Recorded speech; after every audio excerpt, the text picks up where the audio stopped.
Hello friends, welcome back my channel geography exam गुरु। देखिए, मेरा channel का नाम ज्योग्राफी एग्ज़ाम गुरु है और मैं बिहार में अभी जो निकला है, ठीक है, बिहार में प्रधानाध्यापक का अगर आप परीक्षा क्रैक करना चाहते हैं तो आप जो है हमारे चैनल को सब्सक्राइब कर ले, बेल आइकन दबा दें ताकि आप तक जो है नोटिफिकेशन पहुंच सके। और पीडीएफ पाने के लिए टेलीग्राम ज्वाइन कर ले, नीचे लिंक दिया हुआ है नीतू 88 एंड जियो एजुकेशन गुरु। आप सर्च भी करिएगा तो टेलीग्राम पर आ जाएगा। जियो में आप GEO लिखिएगा, ठीक है, जियो, उसके बाद एडुकेशन, ठीक है, गुरु, तो आपका आ जाएगा। ज्वाइन कर लीजिए, वहाँ आपको टेलीग्राम मिल जाएगा। और ये जो है मेरा प्रैक्टिस सेट जो टोटल 100 मार्क का सोशल जो क्वेश्चन आपके रहेंगे जनरल स्टडी के, उसका वीडियो नंबर आपका पार्ट 3 है। तो इसमें जो है आपको हर क्वेश्चन का डिटेल में बताया गया है, तो आप वीडियो को लास्ट तक देखें जो आपके लिए काफ़ी यूज़फुल होगा। Thank you. Next question, first question है, नर्मदा परियोजना विवाद से कौन सा राज्य संबंधित नहीं है? तो जो नर्मदा परियोजना विवाद है, मध्य प्रदेश, गुजरात, महाराष्ट्र या सभी संबंधित है, क्या हो जाएगा? तो इसका होगा 4, सभी संबंधित है। उपयुक्त सभी राज्य जो है यानी मध्य प्रदेश, गुजरात और महाराष्ट्र, ये नर्मदा परियोजना विवाद से संबंधित है। नर्मदा नदी जो है मध्य प्रदेश के अमरकंटक नामक स्थान से निकलती है। कहाँ से निकलती है ये? अमरकंटक, ठीक है, अमरकंटक नामक स्थान से निकलती है और कहाँ गिरती है? अरब सागर में मिलती है। इस बीच यह 3 राज्यों मध्य प्रदेश, महाराष्ट्र और गुजरात से होती हुई लगभग 1312 किलोमीटर की दूरी तय करती है। जल बंटवारे के संबंध में 1969 में नर्मदा जल विवाद न्यायाधिकरण का गठन किया गया था, ठीक है। नेक्स्ट क्वेश्चन है, नियाग्रा जलप्रपात किस देश में है? जापान, ब्रिटेन, दक्षिणी अफ्रीका या उपरोक्त में से किसी में नहीं? तो इसका जो आंसर हो जाएगा वो होगा उपरोक्त में से किसी में नहीं, क्योंकि नियाग्रा जलप्रपात दूरी और ओंटारियो झील के बीच संयुक्त राज्य अमेरिका और कनाडा की सीमा पर स्थित है। कहाँ पे है? संयुक्त राज्य अमेरिका और कनाडा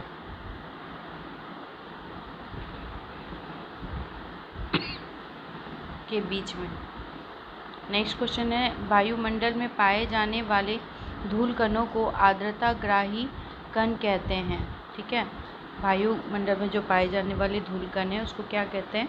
आर्द्रताग्राही कण कहते हैं। क्यों कहते हैं? ये अच्छे संघनन केंद्र होते हैं, ये जल का अवशोषण करते हैं, या इनके 3 नंबर, इनके इर्द गिर्द हवा की ठंडी संघनन और प्रक्रिया होती है। जो 4 में है उपरोक्त सभी सही है, तो इसका जो आंसर होगा उपरोक्त सभी सही है, सभी कथन क्या है? सही है, ठीक है। नेक्स्ट क्वेश्चन है 40 नंबर, सिंधु नदी अरब सागर में गिरती है, ठीक है, उसका जो सिंधु नदी है उसका उद्गम स्थल क्या है? तो देखिए, सिंधु नदी का जो उद्गम स्थल है वो है कैलाश हिमानी। क्या है? कैलाश। सिंधु नदी का उद्गम तिब्बत के कैलाश मानसरोवर झील के निकट चेभायुंगडुंग दर्रे से होता है और ये 2880 किलोमीटर लंबाई में प्रवाहित होते हुए अंत में अरब सागर में अपना मुहाना बनाती है। सिंधु नदी में बाईं ओर से मिलने वाली जो प्रमुख नदियां हैं, ठीक है, जो बाईं ओर से मिलती है उसमें कौन है? झेलम है, चिनाब है, ठीक है, रावी है, ब्यास है तथा सतलज है। जबकि पूर्व से मिलने वाली नदियों में कौन कौन है? श्योक है, ठीक है, श्योक, काबुल, कुर्रम, गोमल आदि प्रमुख है, ठीक। नेक्स्ट क्वेश्चन है, कौन सी गुफा महाराष्ट्र में नहीं है? अजंता की गुफा, एलोरा की गुफा, अमरनाथ की गुफा या एलिफेंटा की गुफा? तो देखिए इसमें जो है अमरनाथ की गुफा, ठीक है, ये पता चल जा रहा है अमरनाथ की गुफा क्या है, वो नहीं है। अमरनाथ की गुफा को छोड़कर जो शेष 3 गुफाएं हैं महाराष्ट्र में हैं। अमरनाथ हिंदुओं का एक क्या है, पवित्र तीर्थ स्थल है, आप सभी जानते हैं, और यह कश्मीर राज्य के श्रीनगर शहर से उत्तर पूर्व में 135 किलोमीटर दूर स्थित है। इस गुफा की जो लंबाई है ना, पूछ सकता है आपको, क्या है, 19 मीटर, और चौड़ाई जो है वो 16 मीटर है। गुफा 11 मीटर ऊंचा है। कितना मीटर? 11 मीटर ऊंचा है।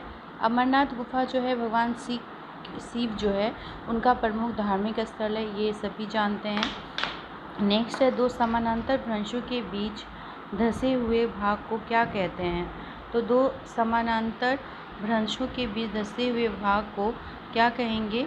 भ्रंश घाटी कहते हैं। क्या कहते हैं? भ्रंश घाटी, इसका 4 हो जाएगा। भ्रंश घाटी का विकास तब होता है जब 2 भ्रंश रेखाओं के बीच की चट्टानी सतह नीचे की ओर धंस जाती है। भ्रंश घाटी लंबी, संकरी और गहरी होती है। इन्हें जर्मन में क्या कहते हैं? जर्मन में इन्हें ग्राबेन कहते हैं। क्या कहते हैं? ग्राबेन,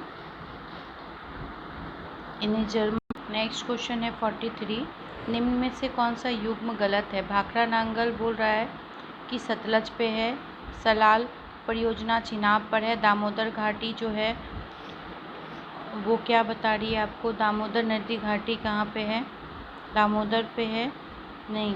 और हीराकुंड परियोजना जो यहाँ पे जो है वो अच्छी तरह से नहीं आ रहा है, तो मैं इसका आपको मुँह से बता देती हूँ कि क्वेश्चन में क्या है, ठीक है। तो इसका जो क्वेश्चन है आपका 43 नंबर का, तो इसमें देखिए आपका परियोजना दिया हुआ है, और भाखड़ा नांगल बोल रहा है सतलज पर है, सलाल परियोजना चिनाब पर है, दामोदर घाटी परियोजना गंगा पर है, हीराकुंड परियोजना महानदी पर है। तो देखिए जो बाकी सभी है वो सही है, लेकिन जो 3 नंबर है यानी दामोदर घाटी परियोजना है, ये दामोदर घाटी परियोजना दामोदर नदी पर है, ठीक है, ना कि गंगा नदी पर है। भाखड़ा नांगल तो सतलज पर है ही, सलाल परियोजना भी चिनाब पर है, तो इस हिसाब से ये क्वेश्चन सही हो जाता है। नेक्स्ट क्वेश्चन है 44, मुख्य रूप से भारत में यूरेनियम जो है पाया जाता है, कहाँ पाया जाता है मुख्य रूप से यूरेनियम? मध्य प्रदेश में, महाराष्ट्र में, राजस्थान में या झारखंड में? तो यूरेनियम जो है मुख्य रूप से झारखंड में पाया जाता है। कहाँ? झारखंड हो जाएगा, इसका 4 हो जाएगा। झारखंड में पाया जाता है। झारखंड राज्य की कहाँ पे पाया जाता है? जादूगोड़ा। कहाँ पे? जादूगोड़ा। जादूगोड़ा खान जो है यूरेनियम के लिए प्रसिद्ध है। यूरेनियम की खोज 1789 में, कब? 1789 ईस्वी में क्यालप्रोत द्वारा पिच ब्लेंड नामक अयस्क से हुई। यूरेनियम का रासायनिक चिन्ह जो होता है वो U होता है, ठीक है, तथा परमाणु से 92 होती है। कितना होती है? 92 होती है, ठीक। नेक्स्ट क्वेश्चन है 45, 2 समानांतर भ्रंशों के बीच उठे हुए जो भाग होते हैं, ठीक है, उठे हुए भाग को क्या कहा जाता है? तो 2 समानांतर भ्रंशों के बीच उठे हुए भाग को वलित पर्वत कहते हैं। क्या कहते हैं? वलित पर्वत। ये समानांतर भ्रंश के बीच कौन बोला? उठा हुआ भाग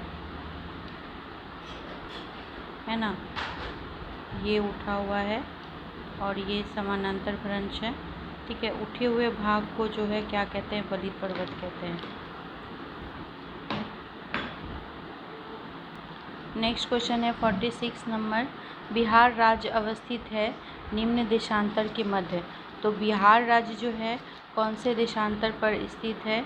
तो देखिए इसका जो आंसर हो जाएगा वो हो जाएगा 1 नंबर, लगभग 84। बिहार राज्य जो है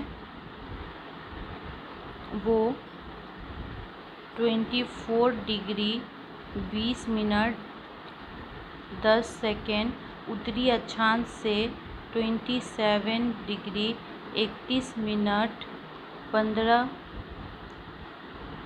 सेकेंड उत्तरी अक्षांश तक तथा 83 डिग्री 19 मिनट 50 सेकेंड पूर्वी देशांतर से 88 डिग्री 17 मिनट 40 मिनट पूर्वी देशांतर के मध्य स्थित है। ठीक है। नेक्स्ट क्वेश्चन है 47 नंबर बिहार की जो सीमा से लाने वाले, देखिए नेक्स्ट है 47, बिहार की सीमा से लगने वाले भारत के राज्यों की संख्या कितनी है। तो इसकी जो संख्या है वो कितनी लगती है, तो 3 है। कितने लगती है बिहार? 3।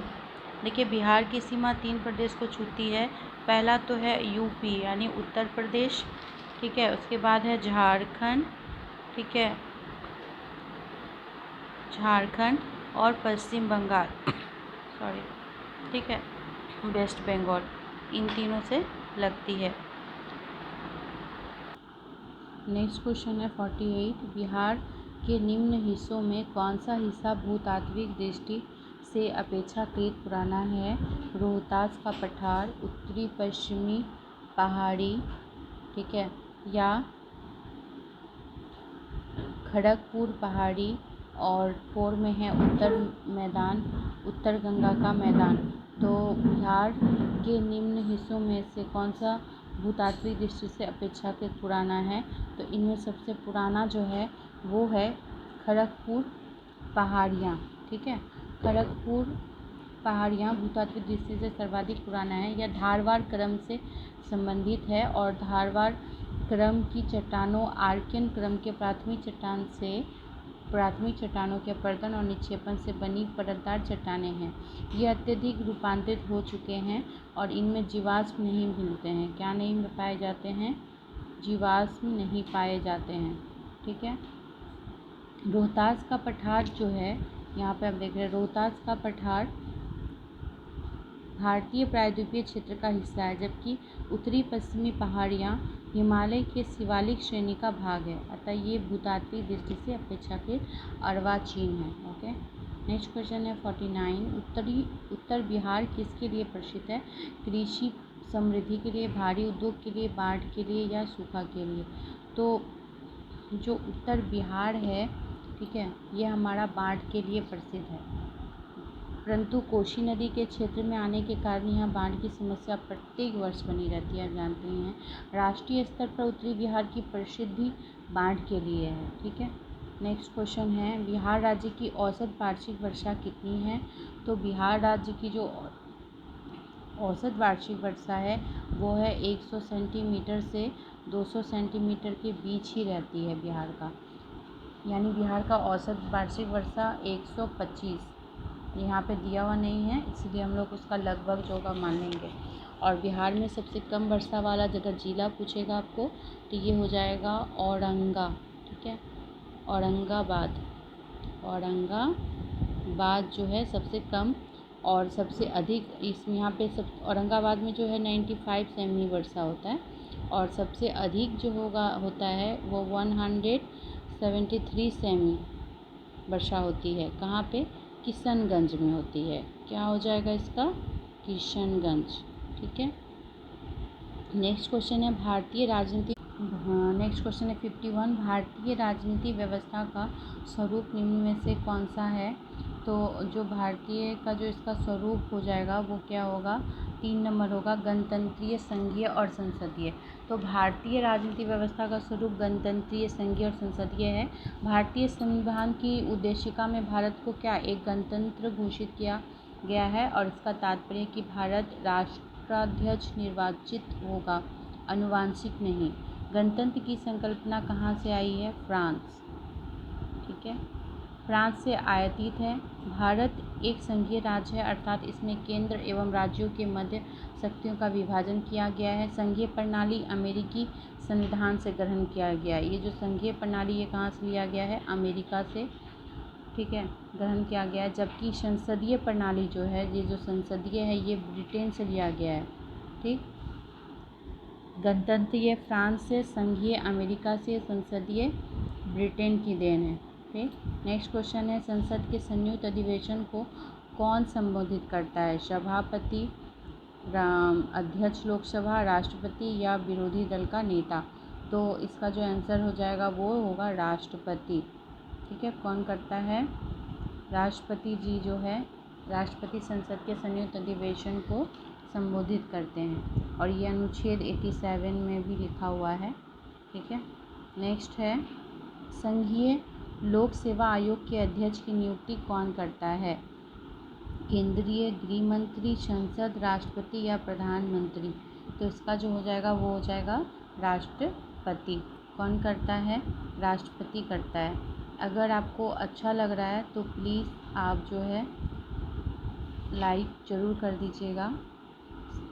देखिए, संघीय लोक सेवा आयोग के अध्यक्ष की नियुक्ति जो है वो आपको मैंने बताया राष्ट्रपति करते हैं। अब देखिए, राज्य विधानसभा का चुनाव कराता है। राज्य विधानसभा का चुनाव कौन कराता है? मुख्यमंत्री, मुख्य चुनाव अधिकारी, गवर्नर या मुख्य सचिव? तो राज्य विधानसभा का चुनाव कौन कराता है? मुख्य चुनाव अधिकारी। कौन? मुख्य चुनाव अधिकारी करवाते हैं राज्य विधानसभा का। राज्य विधानसभा का चुनाव मुख्य रूप से चुनाव अधिकारी करवाता है। भारतीय संविधान में देखिए, राष्ट्रपति, उपराष्ट्रपति, लोकसभा, राज्यसभा, विधानसभा और विधान परिषद के निर्वाचन के लिए एक निर्वाचन आयोग का प्रावधान किया गया, जिसमें से एक मुख्य निर्वाचन आयुक्त तथा 2 जो है अन्य निर्वाचन आयुक्त होते हैं। एक मुख्य होता है और 2 अन्य निर्वाचित आयुक्त होते हैं। ठीक है, नेक्स्ट क्वेश्चन है 55 नंबर, निम्न में से कौन नौकरशाही की विशेषता नहीं है? तो स्थायित्व, तटस्थता, अक्षमता और गोपनीयता। तो ऑप्शन से पता चल रहा है कि अक्षमता जो है वो नौकरशाही की विशेषता नहीं है, स्थायित्व, तटस्थता और गोपनीयता है। अक्षमता नौकरशाही की विशेषता नहीं हो सकती है, पता है आपको। नेक्स्ट क्वेश्चन है 56 नंबर, भारतीय न्याय व्यवस्था के शीर्ष पर स्थित सर्वोच्च न्यायालय अस्तित्व में कब आया?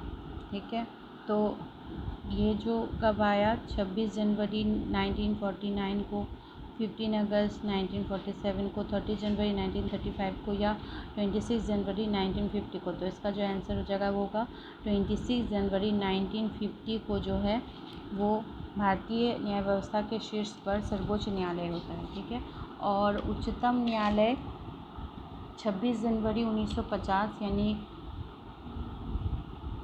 26 जनवरी 1950 को अस्तित्व में आया और भारत के गणतंत्र बनने के 2 दिन बाद यानी 28 जनवरी 1950 को इसने काम करना प्रारंभ किया था। ये भी पूछ सकता है कितने दिन बाद काम करना प्रारंभ किया था, तो यहाँ 26 की जगह आप 28 कर देना और साल तो सेम हो जाएगा।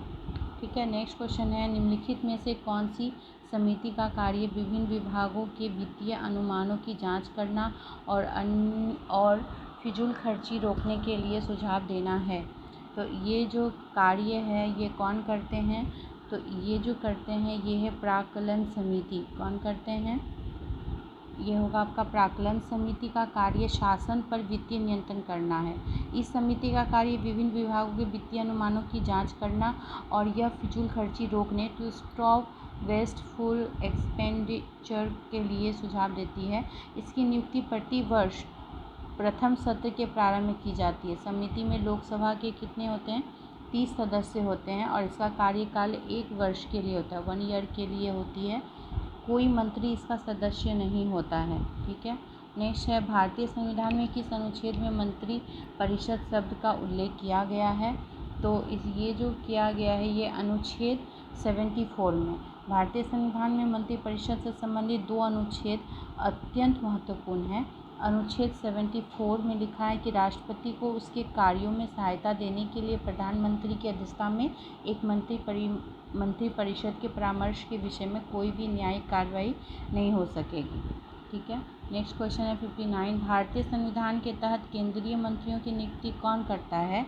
तो केंद्रीय मंत्रियों की जो नियुक्ति है वो कौन करते हैं? राष्ट्रपति करते हैं। देखिए, मैं ना मेरे चैनल पे आप एक बार प्लीज़ प्लेलिस्ट पर ज़रूर जाएं। प्लेलिस्ट पर आपको पॉलिटिक्स के वीडियो मिलेंगे और आपको NCERT का भी मिल जाएगा, प्लस आपको जो मेन है आपको समझने के लिए संविधान से, अनुच्छेद से, इस पे भी वीडियो है, तो आप एक बार ज़रूर वॉच करना जाके।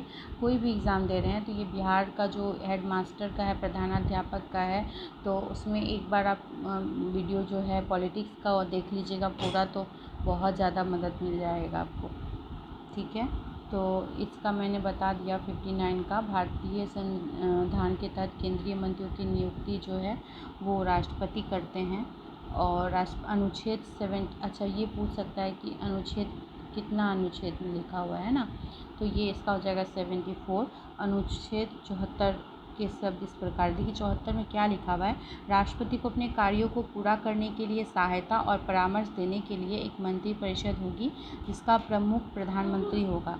और मंत्रियों ने राष्ट्रपति को क्या कोई परामर्श दिया, और यदि दिया तो क्या इस प्रश्न पर न्यायालय में कोई जांच नहीं की जा सकेगी। संविधान की धारा 75, ठीक है, 75 में क्या है, प्रधानमंत्री की नियुक्ति राष्ट्रपति करेगा और अंत मंत्रियों की नियुक्ति राष्ट्रपति प्रधानमंत्री की मंत्रणा पर करेंगे। ठीक है, समझ गए आप।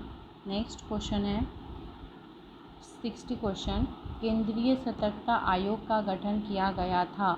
तो केंद्रीय सतर्कता आयोग का गठन जो है यहाँ बोल रहा है कब किया गया था, तो संस्थान समिति के अनुरोध पर।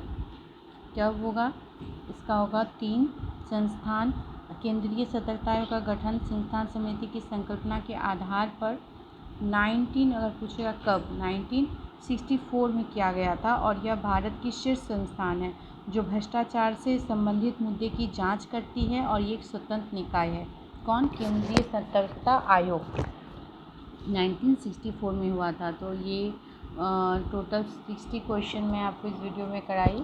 और नेक्स्ट में जो है टोटल 150 क्वेश्चंस जो है इस प्रैक्टिस सेट में मैं आपको कराऊंगी, जिसका पार्ट 1, पार्ट 2 और ये पार्ट 3 था। पार्ट 4 में जो है 60 से लेकर 100 क्वेश्चन कराऊंगी। देन 50 क्वेश्चन बचेंगे जो आपको, जो पार्ट 5 है उसमें आपको मिल जाएंगे। ठीक है, तो धन्यवाद, और ऐसे ही आप अपना प्यार हमारे इस चैनल को देते रहें। Thank you.